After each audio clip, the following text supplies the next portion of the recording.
Alright guys, so a tournament just started up. Guess what the top prize is? It is anti-nap 2. So that's actually kind of funny because that is exactly what we need for our Nimrook over here. So we're going to actually play through that tournament.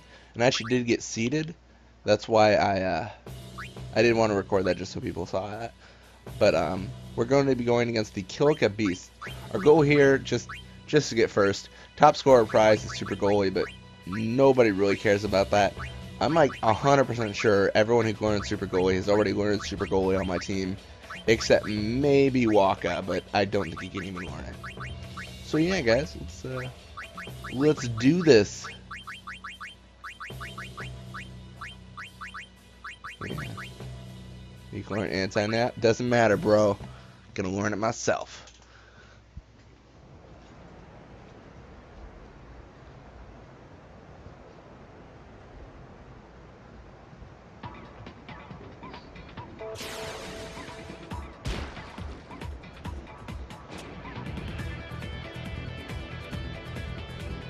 Alright. So I believe a lot of people believe Voraja is the best midfielder in game. I randomly bring that up because a video or two ago, maybe even last video, I said something like I believed Mafuri was the best midfielder. And now I'm trying to think. I think that is the one person people would think is the very best midfielder though, Voraja over Mafuri.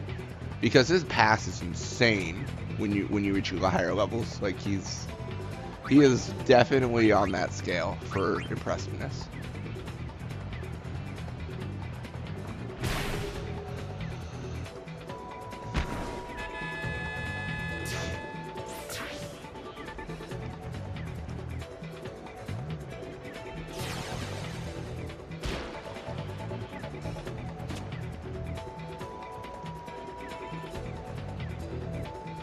Alright, so, I mean, we might as well try for the top scorer position, I suppose. I don't see a negative to it. I mean, there is negatives. I could pass him Mafuri instead. You know, actually I will. I'm going to level her up because I want to get her out of the field as quickly as possible. Obviously, I'm making some pretty good progress. Every game she goes up a level now, it seems. And that might not seem impressive, but it is when you consider she's level 95 right now, I believe. So, getting someone from level 90s, a level each game, is just, that's something to do.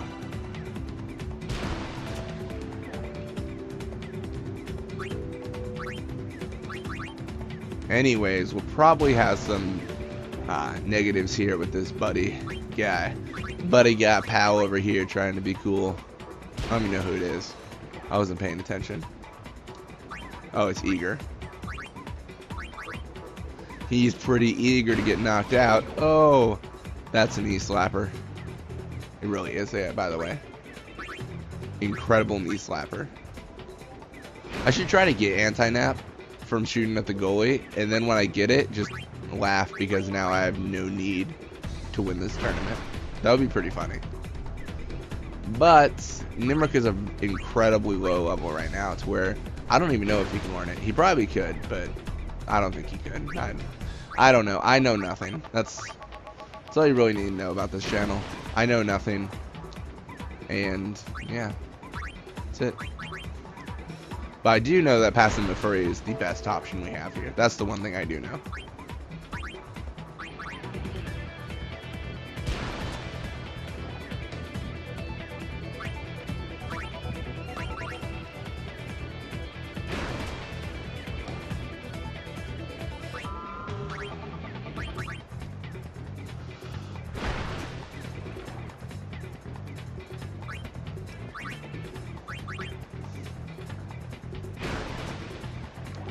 Alright, so it looks like Nobguado is just about to run out of HP. Obviously, Mafuri over here has gotten just tanks of it. It's ridiculous. She needs to stop being so damn good. I totally thought he'd be able to use Nat Pass. That's why I didn't do the up X thing. Normally you can just do pass, up, X. And it helps to go by a little bit faster.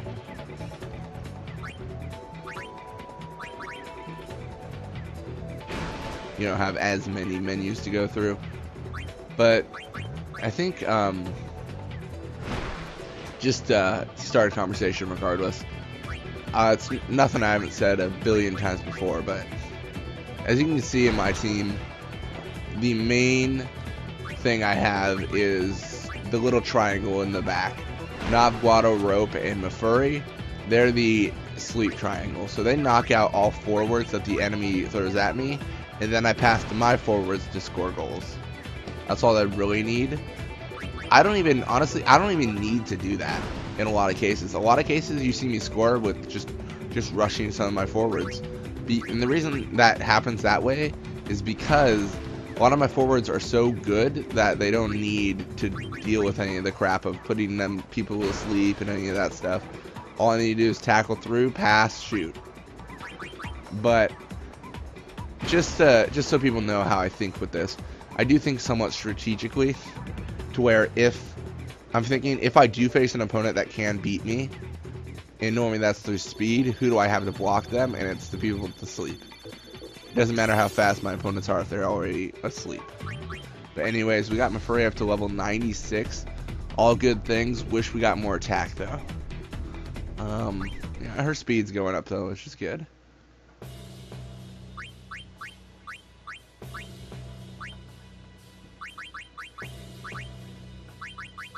And none of this matters. It really doesn't. I don't think I'm going to learn a volley shot. And the anti-nap is going to come through the tournament. But it is good to tag them regardless, because if something does happen, you will know. You'll be like, oh, by the way, this worked. Cool. We're now cool people or something.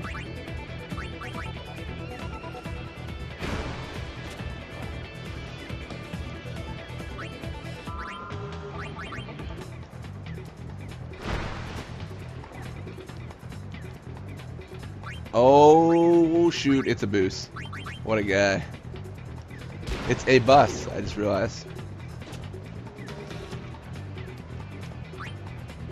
So yeah, we're already starting the sleep here. We're already knocked out a bus boost, whatever his name is, and anyone else who comes near us is going to get the same fate. Looks like it's going to be Voraja. In general, it's a bad idea to have any Luka goers on your team because they are just horrible players. Definitely not recommended for late game.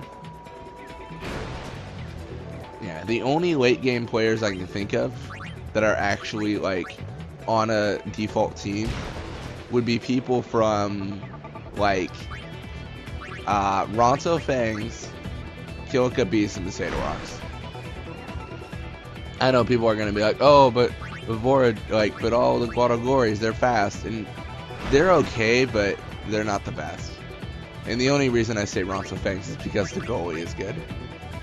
Oh, fuck. And Albad Sykes, Nimrook, he's good too.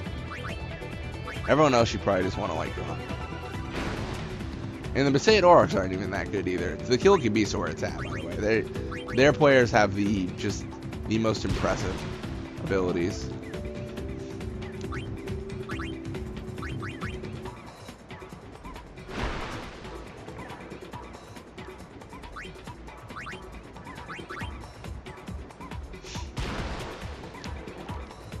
Alright, looks like we have Eager over here.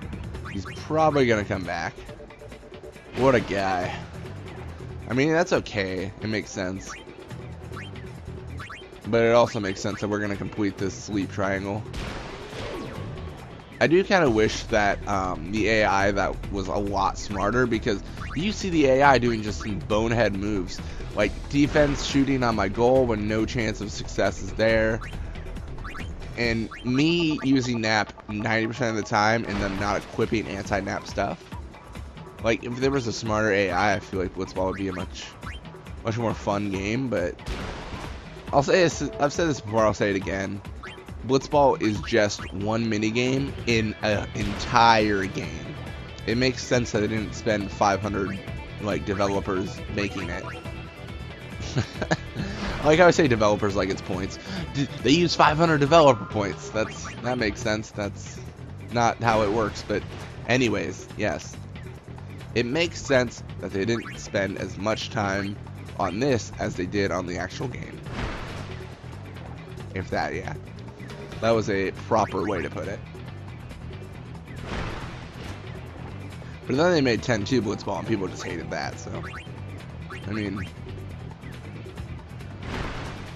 it's either way. I do understand why they made it the way they did, though. People hated... A lot of people complained, I feel, that Blitzball was too tedious. Like, it took too long to do. It was just boring. There was a lot of grinding, and people just didn't like that. So they made Final Fantasy X-2 Blitzball easier, to where you just simulated every single game pretty much. I mean, I know that's not how it was, but you can make the clock go so fast that a game lasted like 2 minutes. At that point you're just like, yeah, well, look at that.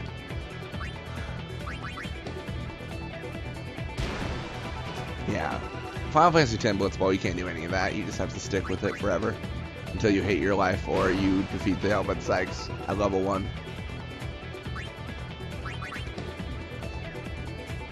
I remember one time I did reset my my data and everything. So the first match I had with everyone level 1, UB RX default, was against the Helmet Sykes, and that is the worst match to try to win. They're even worse than the Lucan Govers because Nimrook's already like 16, 17 catch.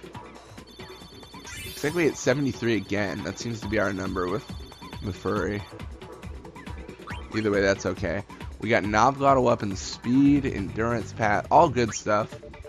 His shoot could be higher, but I'll never shoot with him probably. Anyways, as always, guys, thank you for watching. I hope you guys enjoyed it, and I hope you guys have a great day. Bye.